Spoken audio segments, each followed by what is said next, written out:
નમસ્કાર, સ્વાગત છે આપનું કચ્છ ઉદય ટીવી ન્યૂઝમાં। હું છું પ્રયાગરાજ ચોકસી। સમાચારની શરૂઆતમાં સૌપ્રથમ નજર આજના મુખ્ય સમાચારો પર।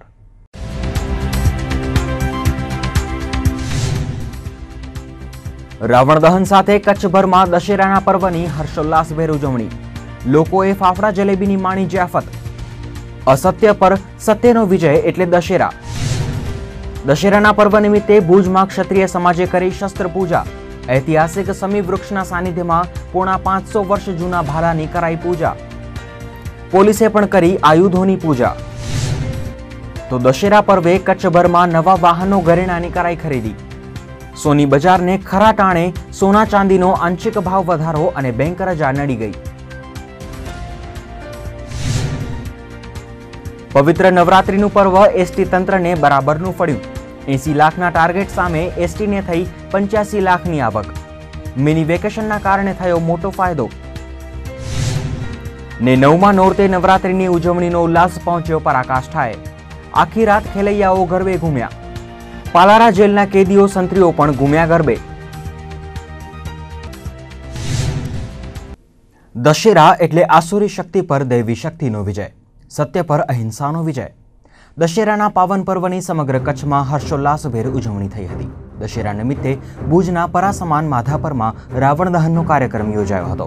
આવો સૌપ્રથમ રાવણ દહનના એ દ્રશ્યો નિહાળી દશેરાની ઉજવણીનો ઉલ્લાસ ઝીલીએ।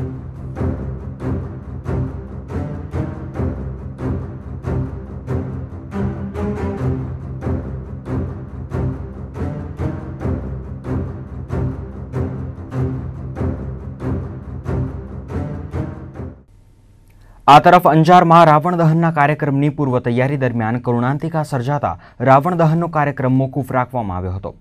यदुवंशी सोरठिया समाजे 33 फूट ऊंचा रावणना पुतळानुं दहन करवानुं आयोजन कर्युं हतुं।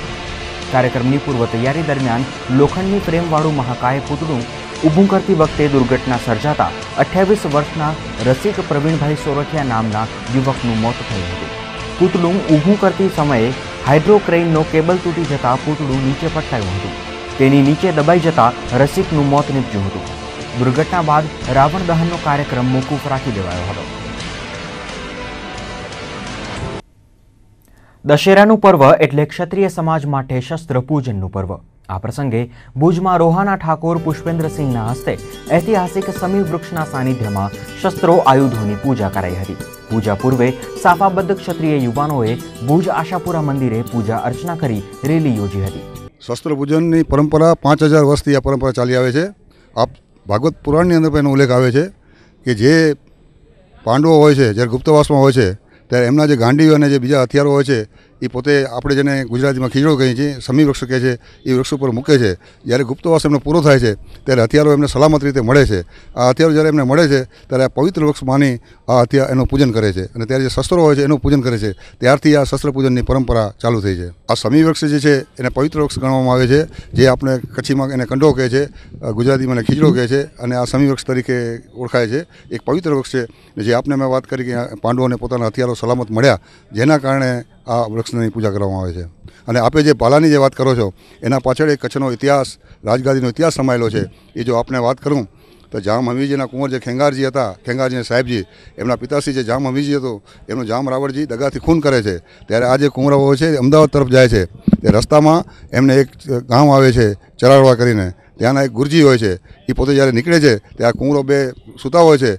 એમના ચીનો જોઈને એને થાય છે કે આ રાજકુમાર જેવા કુંવરોને આમ કેમ સૂતા છે, એટલે માથું હલાવે છે અને એ વખતે જે છછરપૂટો કરીને સેવક હોય છે પૂછે છે કે શું છે, કે આ કુંવરોના ચીન જોતા એવું લાગે છે કે કોઈ મોટા રાજકુમાર થશે, કે ખરેખર રાજકુમાર જ છે કચ્છના છે। રાવ ખેંગારજી અને સાહેબજી બે ભાઈઓ છે, આજે તકલીફ પડી એટલે આવ્યા છે। ત્યારે પોતાને ત્યાં પોસાડ હોય છે ગુરજીની, ગુરજી એટલે યતિ જૈનોના, પોસાડમાં લઈ જાય છે અને ત્યાં એક ભાલો આપે છે અને એમને કહે છે કે તમે જ્યારે આગળ જશો ત્યારે તમને એક જે ઘોડો કારો અને સફેદ અનાજનું તમને પ્રસાદ મળશે। ને ખરેખર આ જે આ ભાલું છે ગુરજીએ આજથી 450 વર્ષ પહેલાં આપેલું છે, 500 વર્ષ પહેલાં।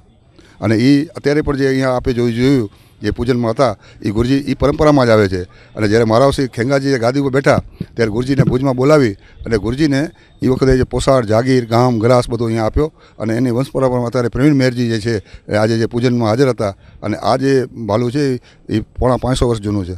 એક પરંપરા પ્રમાણે ચાલી આવતો આ શસ્ત્ર પૂજનમાં અમારા રાજવી પરિવારના જે કોઈ પણ અહીંયા પધારે છે એમની સાથે અમારા ક્ષત્રિય ભાઈયાતો પણ એમની સાથે આવે છે અને એમની સાથ સહકાર આપી અને પૂજન વિધિ કરે છે. અહીં સૌ પોતપોતાના હથિયારોનું પણ પૂજન કરાવ્યું છે. ખાસ કરીને મહત્ત્વ તો એ છે કે તમારી જેટલી તમે શક્તિની ઉપાસના કરો છો અને ઉપાસના કરી અને શસ્ત્રનું પૂજન જે રજવાડાના વખતમાં જે યુદ્ધમાં જતાં પહેલાં જે શસ્ત્ર પૂજન થતું હતું એ પરંપરા આજે પણ એક ક્ષત્રિય સમાજે ચાલુ રાખી. તો દશેરાના પર્વ નિમિત્તે પશ્ચિમ કચ્છ પોલીસે શસ્ત્રોનું પૂજન કર્યું હતું. ભુજના પોલીસ હેડક્વાર્ટર ખાતે આયોજિત પૂજાવિધિ સમારોહમાં એસપી ડાયાભાઈ પટેલ અને ડીઆઈજી અનિલસિંહ જાડેજાએ શાસ્ત્રોક્ત વિધિ વિધાન અનુસાર શસ્ત્રોની પૂજા કરી હતી. આ પ્રસંગે હેડક્વાર્ટર ખાતે 303 INSAS, carbine gun, AK-47, pistol, revolver વગેરેનું પૂજન કરાયું હતું.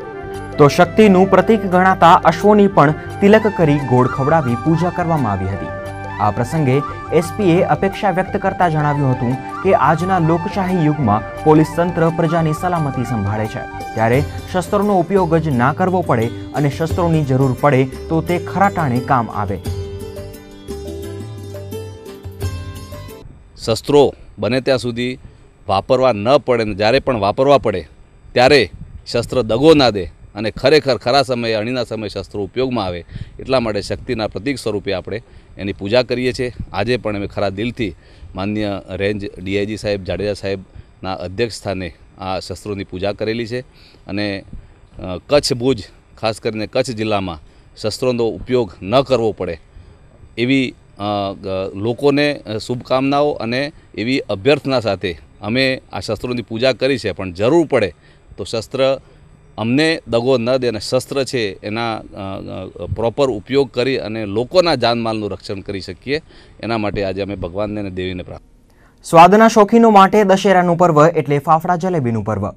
ગુજરાતી મેનુમાં ફાફડા જલેબીનું સ્થાન હર હંમેશ અવિચળ રહ્યું છે, પરંતુ દશેરાના દિવસે ફાફડા જલેબી આરોગવા માટે આખું ગુજરાત ફરસાણની લારીઓ પર ઉમટી પડે છે. ભુજ સહિત કચ્છભરમાં પણ ફરસાણની લારીઓ પર ફાફડા જલેબી ખરીદવા લોકો ઉમટી પડ્યા હતા.